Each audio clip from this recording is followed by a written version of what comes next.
There. ఒక semi automatic రైఫిల్తో అక్కడ ఉండి ఈ టెర్రరిస్టుల మీద ఫైర్ చేసిన మనకి పరిస్థితులు వేరేగా ఉండేవి, రిజల్ట్స్ వేరేగా ఉండేవి. కానీ వీళ్ళు ఫైర్ చేశారు, చంపేశారు, అక్కడి నుంచి కూల్గా బయటకు వెళ్ళిపోయారు.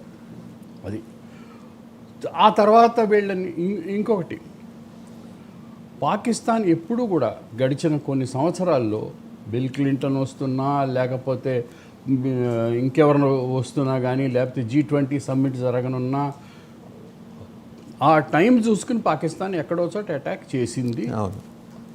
ఆ హిస్టరీ మనకు తెలుసు. We have such history also. We have such history. ఇవన్నీ చూసుకుని హోమ్ మినిస్ట్రీ కానీ లేకపోతే ఎవరైనా కానీ వాళ్ళు అడ్వైజరీ ఇవ్వలేదా? ఇవ్వకపోతే వాళ్ళ పొరపాటు కదా. ఇచ్చారా సార్? ఇచ్చారు, అడ్వైజరీ ఇచ్చారు. కానీ ఆ అడ్వైజరీ కూడా J&K గవర్నమెంట్ ఫాలో చేయలేదు.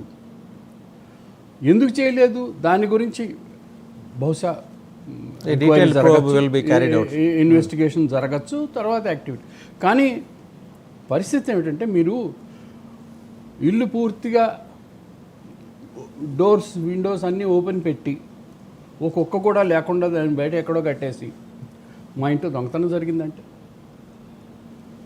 జరగటానికి ఆస్కారం కల్పించింది ఎవరో కల్పించారు, కొంతమంది కలిసి కల్పించారు. రెండోది లోకల్ సింపతి. లోకల్ సింపతి అక్కడ ఎలా ఉంటుందంటే, నేను మేజర్గా ఉన్నప్పుడు 1986లో 87 ఫస్ట్ రూబియా సయీద్ అబ్డక్షన్. రూబియా సయీద్ని అంటే ముఫ్తీ మహమ్మద్ సయీద్ సెంటర్లో మినిస్టర్, ఆయన కూతురు. అమ్మాయి ఇంటర్న్షిప్ చేస్తుంటే మెడికల్ కాలేజ్ నుంచి ఆ అమ్మాయిని ఎత్తుకుపోయారని. సరే ఎత్తుకుపోయింది 3 గంటలకి. సాయంత్రం 4 గంటలకి కొంతమంది టెర్రరిస్టులను, దాదాపు 4, అందులో యస్సీన్ మల్లిక్ ఒకడు, వాళ్ళందరినీ వదిలేస్తామని చెప్పి చీఫ్ మినిస్టర్ ప్రకటించాడు. 5 గంటలకో 6 గంటలకో వాళ్ళ డిమాండ్ వచ్చింది. అప్పటి నుంచి అప్పుడు నేను మేజర్గా ఉన్నాను. అప్పుడు కర్ఫ్యూ కొన్నాళ్ళు జరిగింది. 1 వారం రోజుల తర్వాత అమ్మాయిని వదిలేశారు. అది జరిగింది. అంటే అసలు టెర్రరిస్ట్ నుంచి డిమాండ్ లేదు ఇడిచిపెట్టండి అని.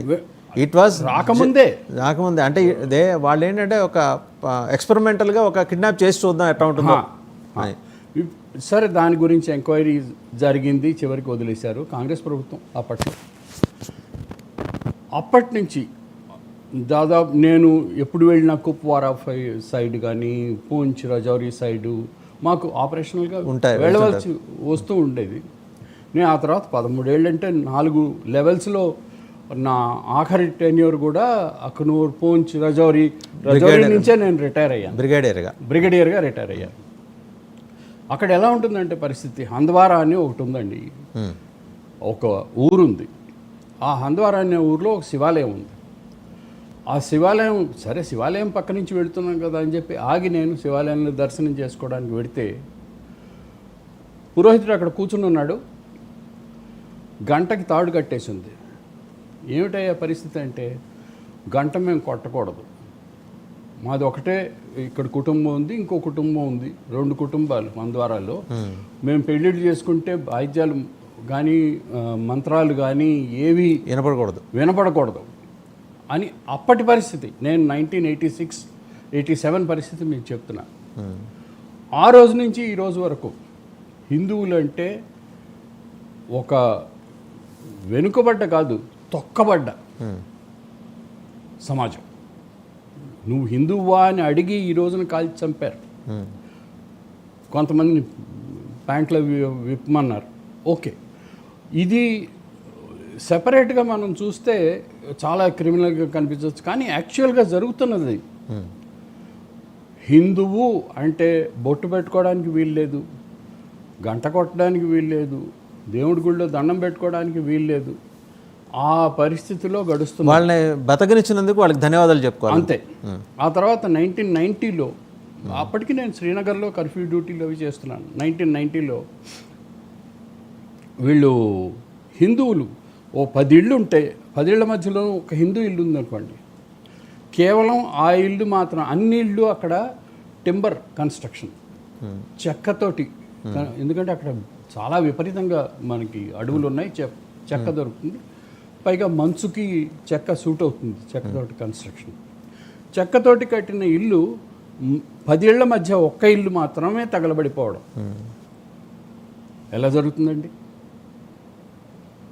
అది 10 ఇళ్ళులో 9 ఇళ్ళు చెక్కవి, 9 ఏళ్ళు కూడా చెక్కవే. చెక్కవే. కానీ వాటి మీద ఒక్క ప్యానల్ కూడా ఏం కాకుండా ఈ ఒక్కలో మధ్యలో ఉన్న హిందూ ఇల్లు మాత్రమే తగలబడిపోవడం. వాళ్ళ పండగలు పబ్బాలు అప్పుడు.